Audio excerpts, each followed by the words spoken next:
So, no, I wouldn't say I have a passion for HR. Welcome back to Human Resources for the People. It's a human capital revolution. Today we're going to be talking about an interesting case out of Tennessee. In Tennessee, at least some constitutional rights may overrule at-will employment, and that means a lot. That's a big deal. It's not something I've seen previously. There seems to be other cases. I'd love to invite a lawyer on to talk about this at greater detail. So this goes back to 2021. There was an employee named Mrs. Smith. She worked for Blue Cross Blue Shield, and she wrote to her state legislature. And before October 28, 2021, because then Tennessee State Representative John Reagan read the email aloud to the COVID Committee of Tennessee. And at some point, a member of the Tennessee General Assembly forwarded the email to her employer, which was Blue Cross Blue Shield, which is a little crazy, I think. But anyway, on November 3rd, Blue Cross told Ms. Smith that the email to lawmakers was a violation of the social media policy, which is wild. On November 4th, Blue Cross instituted a new vaccine policy. I wonder where they are today. I got to check that out. It seems like I can't find whether or not they've repealed it. They definitely required it, and they fired at least 19 frontline employees for refusing to get vaccinated. Love to know more about that. Most of those companies repealed it down the road. So on November 4th, Ms. Smith emailed the General Assembly again, letting them know that she's seeking legislative protection for her individual assemblies. Again, they were forwarded to the General Assembly. That person sent it to her employer, and Blue Cross Blue Shield terminated her, and they told her they terminated her because she had written to members of the General Assembly.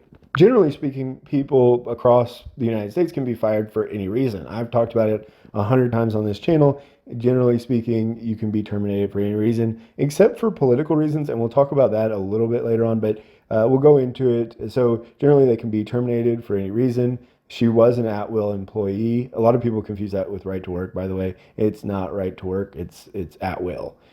Right to work is completely different. But there is exceptions to the at-will doctrine, and employees can bring retaliatory discharge actions if they were fired in violation of public policy.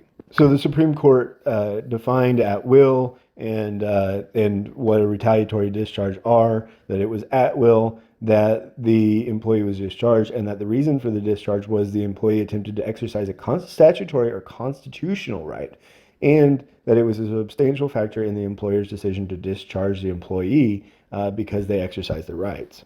Normally, at will is almost universal or definitive, but here, if there is an unambiguous constitutional, statutory, or regulatory provision, it's not possible.